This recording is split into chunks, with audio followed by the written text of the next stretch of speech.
500 साल पहले Leonardo da Vinci ने एक ऐसी पेंटिंग बनाई थी जिसमें सैकड़ों राज छिपे हुए हैं। एक ऐसा चेहरा जिसने सदियों से लोगों को हैरान और परेशान किए हुए हैं। मोनालिसा यह अकेली पेंटिंग अपने में सैकड़ों राज छुपाए हुए रखी हुई है। आज के इस आर्टिकल में हम मोनालिसा से जुड़ी रहस्यमयी तथ्य के बारे में जानेंगे।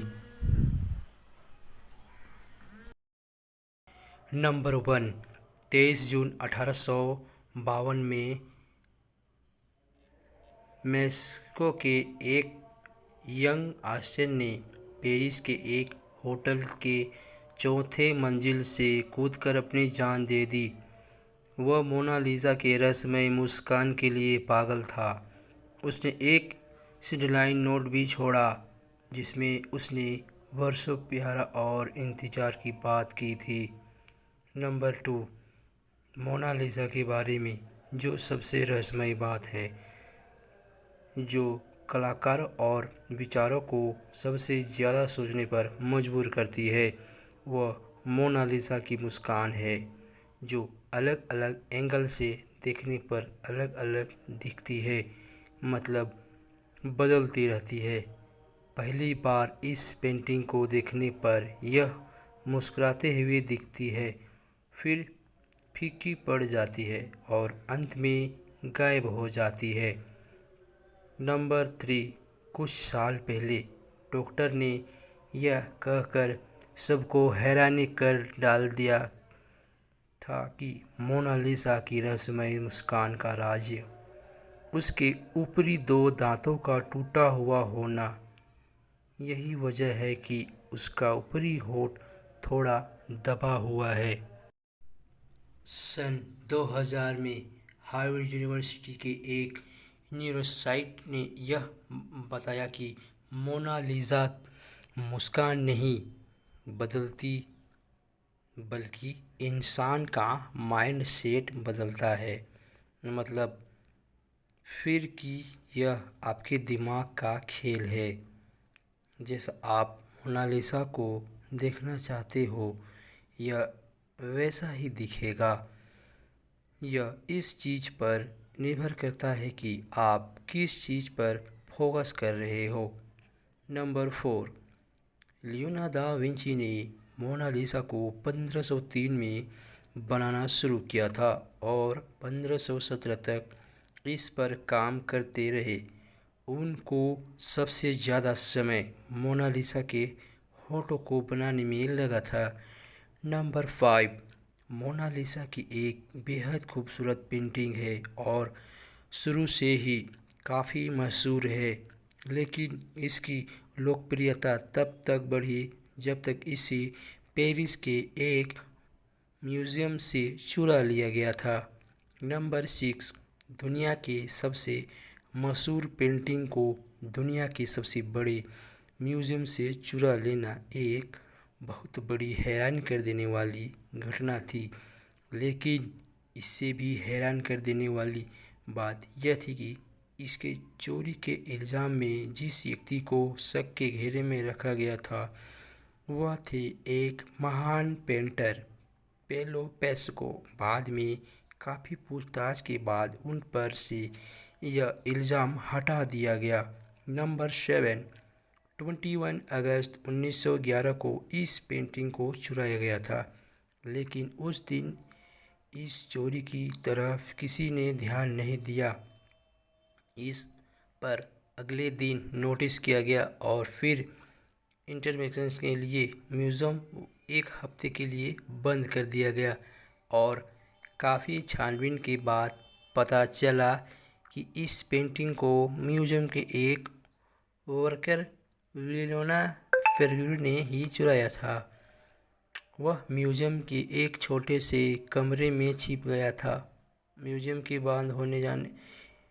बंद हो जाने के बाद वह कमरे से निकला और पेंटिंग को कोट में छुपाकर फरार हो गया था।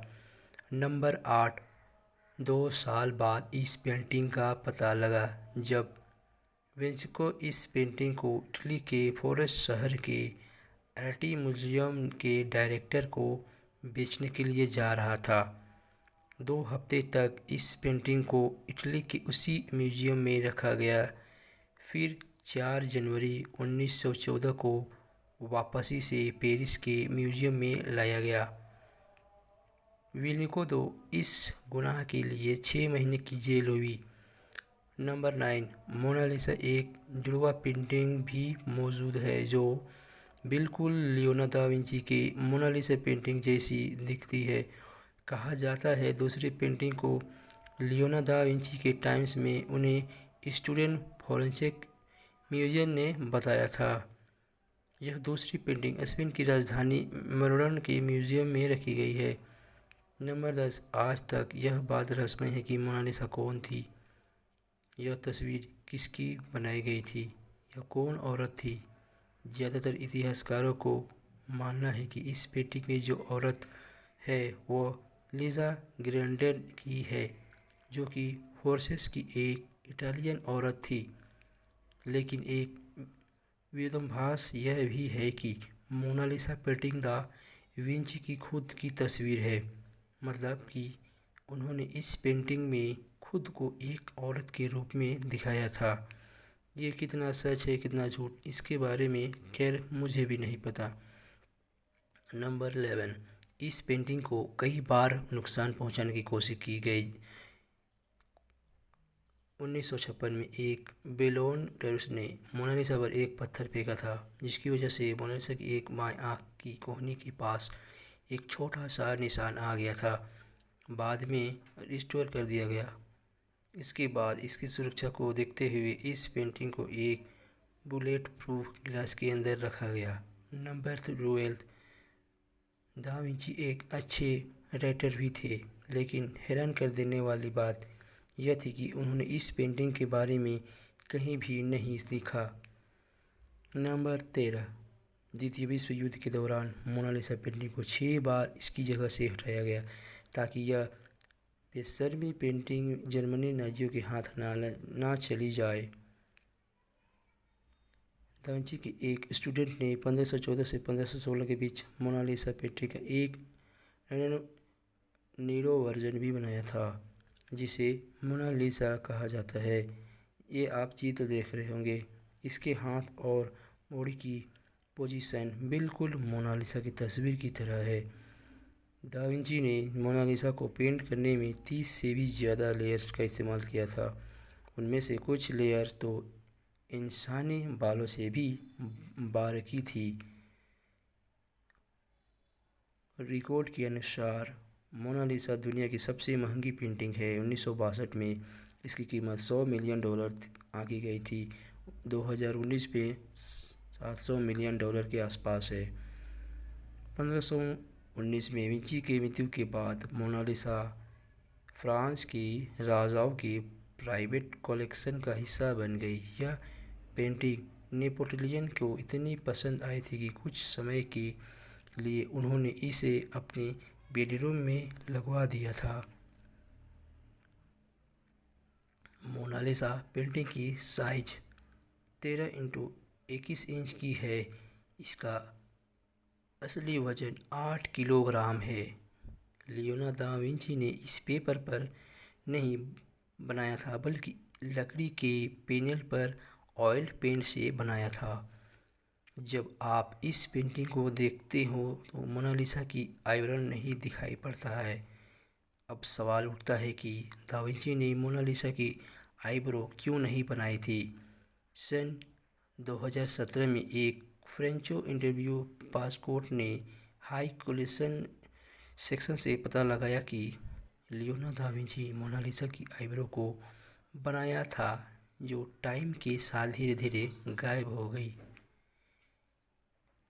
2003 में अमेरिकन ऑटो डैन ब्राउन का एक नोवेल आया था, दा विंची कोड। शायद आप में से कुछ लोग ने इसे पढ़ा हो। इसे नोवेल पर अधिकारी बनी फिल्म विकी कोड जरूर देखी होगी। इस फिल्म में दिखाया गया मोनालिसा की पेंटिंग में सैकड़ों कोड छुपे हुए हैं।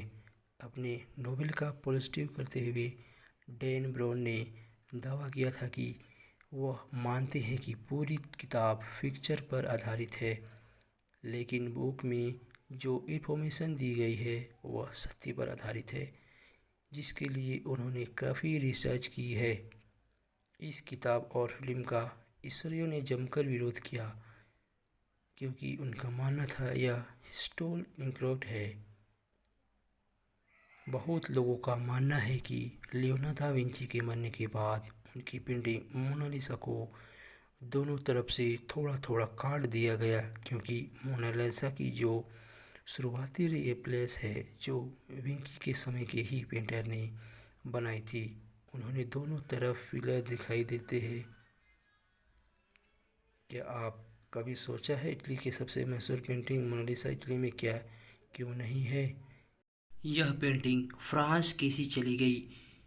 1516 में लियोना फ्रांस के राजा किंग फ्रेंच के ना कहने पर फ्रांस आ गए थे और मोनालिसा को भी अपने साथ ले गए और वहीं पर अपने पेंटिंग पर भी काम करते रहे। 1519 में लियोनार्डो दा विंची की फ्रांस में ही मृत्यु हो गई। उनकी मृत्यु के बाद मोनालिसा को उनके विद्यार्थी शैली को सौंप दिया गया। यह कहा जाता है कि शैली ने ही इस पेंटिंग को किंग फ्रांस को बेच दिया था, जिसके बदले उन्हें 400 सोने के सिक्के मिले। इसके बाद यह पेंटिंग फ्रांस के प्लेस्को ऑफ पोर्टुगल में रखी गई। फिर किंग लीजो ने इस प्रेसी ऑफ पोर्टुगल ने भेज दिया। नंबर 14, 1963 में फ्रांस की सरकार ने मोनालिसा को 2 महीने के लिए अंडर स्टेट भेज दिया। वहाँ के म्यूजियम में दिखने के लिए 3 हफ्ते के लिए इसे नेशनल गैलरी ऑफ आर्ट में प्रदर्शित किया गया और 3 हफ्ते के लिए न्यूयॉर्क के मेट्रोलियन शहर के मेट्रोन म्यूजियम ऑफ आर्ट्स में प्रदर्शित किया गया। एक व्यक्ति को सिर्फ 20 सेकंड का समय मिलता था इस मोनालिसा को देखने के लिए। आपको यह जानकर हैरानी होगी कि उस वक्त इतनी लंबी लाइन लगती थी कि एक व्यक्ति को इस पेंटिंग की एक झलक पाने के लिए 2 घंटे तक इंतज़ार करना पड़ता था। अगर आपको हमारा वीडियो पसंद आया हो तो वीडियो को लाइक करें और वीडियो को सब्सक्राइब कर दें।